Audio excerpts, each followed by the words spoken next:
వైసీపీకి చెందిన ఏపీ మాజీ మంత్రి విడుదల రజని మరిది గోపిని ఏసీబీ అధికారులు అరెస్టు చేశారు. హైదరాబాద్లో ఆయన అరెస్టు చేసి విజయవాడకు తరలిస్తున్నారు. ఎడ్లపాడులో కంకర క్వారీ యజమానులను బెదిరించి డబ్బు వసూలు చేశారని గోపితో పాటు విడుదల రజనిపై కేసు నమోదైంది. ఈ నేపథ్యంలోనే గోపిని అరెస్టు చేశారు.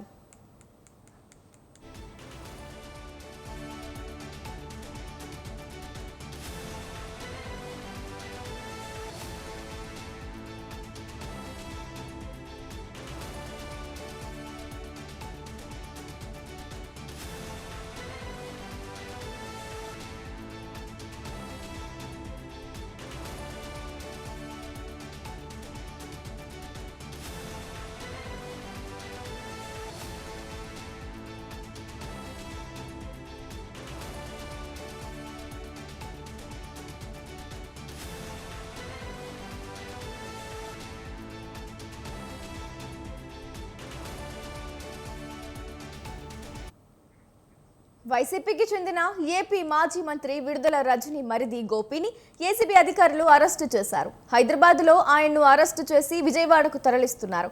ఎడ్లపాడులో కంకర క్వారీ యజమానులను బెదిరించి డబ్బు వసూలు చేశారని గోపితో పాటు విడుదల రజనిపై కేసు నమోదైంది. ఈ నేపథ్యంలోనే గోపిని అరెస్టు చేశారు. ఈ అంశంపై మరింత సమాచారాన్ని మా కరెస్పాండెంట్ వీరస్వామి అందిస్తారు. వీరస్వామి, చెప్పండి. గ్రేసీ, మాజీ మంత్రి విడుదల రజని వ్యవహారం మాత్రం కీలక మలుపులు తిరుగుతుంది. క్వారీ యజమాని వద్ద 2,20,00,000 రూపాయలు తీసుకున్నారని చెప్పేసి అప్పట్లో కేసు నమోదైంది. దీనికి సంబంధించి కూడా ఏదైనా అప్పట్లో విజిలెన్స్ ఎస్పీగా ఉన్న జాషువా మీద ఒత్తిడి తీసుకొచ్చేసి క్వారీ యజమానుల వద్ద డబ్బులు వసూలు చేశారని చెప్పేసి కేసు నమోదైంది. దీనిలో కూడా చూసుకున్నట్టే మాత్రం మాజీ మంత్రి విడుదల రజని, దీంతో పాటు మరిది గోపి కూడా హైకోర్టును ఆశ్రయించిన పరిస్థితి నెలకొంది. దీంతో పాటు చూసుకున్నట్టు మాత్రం ఏదైతే ఉందో నా మీద ఒత్తిడి చేశారు అని చెప్పేసి ఈ క్వాష్ పిటిషన్ జాషువా కూడా వేయడం జరిగింది. కానీ క్యాష్ పిటిషన్ మాత్రం ఇంతవరకు విచారించలేదు. ఒకవైపు నుంచి విచారణ దశలో ఉంది కాబట్టి ఒత్తిడి మేరకే నేను డబ్బులు వసూలు చేశానని చెప్పేసి జాషువా లిఖితపూర్వకంగా చెప్పడం జరిగింది. ఈ పరిణామాల మధ్య మాజీ మంత్రి విడుదల రజని, అదేవిధంగా వాళ్ళ మరిది గోపి కూడా హైకోర్టును ఆశ్రయించారు. కానీ విచారణ దశలోనే ఉంది. దీనిలో భాగంగా ఏసీబీ అధికారులు కొద్దిసేపటికి జాషువా ఇచ్చిన ఏదైతే ఉందో లిఖితపూర్వకంగా ఫిర్యాదు మేరకు గోపిని హైదరాబాద్ లో ఏసీబీ అధికారులు అదుపులో తీసుకున్నారు. విజయవాడకి రోడ్డు మార్గాన తరలిస్తున్న పరిస్థితి నెలకొని దీనివైపు చూసుకున్నట్టే మాత్రం మాజీ మంత్రి విడుదల రజని క్వారీ యజమానుల వద్ద డబ్బులు వసూలు చేసింది. దీనిలో మాత్రం ప్రమేయం చూసుకున్నట్టే మాత్రం గోపితో మాట్లాడుకోండి అని చెప్పేసి విడుదల రజని చెప్పిన పరిస్థితి నెలకొంది. దానికి సంబంధించి కూడా ఏదైతే ఉందో 2 కోట్ల రూపాయలు ఉన్న విడుదల గోపికి, దీంతో పాటు 10 లక్షలు జాషువాకి, 10 లక్షలు పిఏగా ఉన్న రామకృష్ణకి 2,20,00,000 రూపాయలు ఇవ్వడం జరిగింది. దీనిలో చూసుకుంటే మాత్రం దీని మీద లోతైన విచారణ చేస్తున్నారు.